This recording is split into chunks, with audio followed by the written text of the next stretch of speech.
Extrait du chapitre 45 de Gargantua. Et comment se porte l'abbé Tranchelion, le bon buveur? Et les moines, que mangent-ils? Par le corps Dieu, ils baisotent vos femmes pendant que vous êtes en pèlerinage.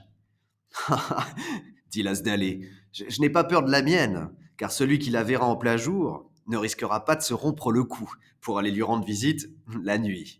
Voilà qui est bien mal joué, répondit le moine. Elle pourrait être aussi laide que Proserpine, par Dieu. Elle aurait la grande secousse, puisqu'il y a des moines dans les environs.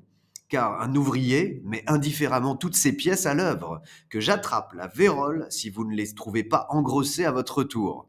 Même l'ombre du clocher de l'abbaye est source de fécondité. C'est, ajouta Gargantua, comme l'eau du Nil, en Égypte.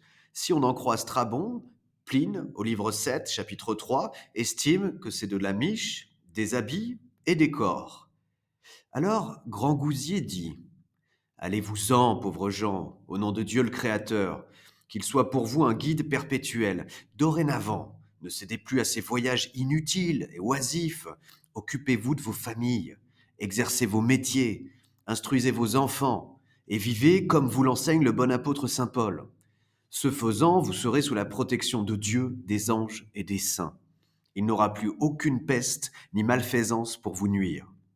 Puis, Gargantua les emmena se restaurer dans la grande salle. Mais les pèlerins ne faisaient que soupirer.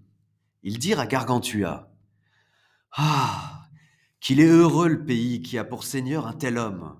Nous voici plus édifiés et instruits par les propos qu'il nous a tenus que par tous les sermons qui furent jamais prêchés dans notre ville.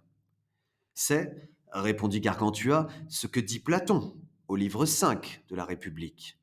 Les États seront heureux quand les rois philosopheront ou quand les philosophes régneront.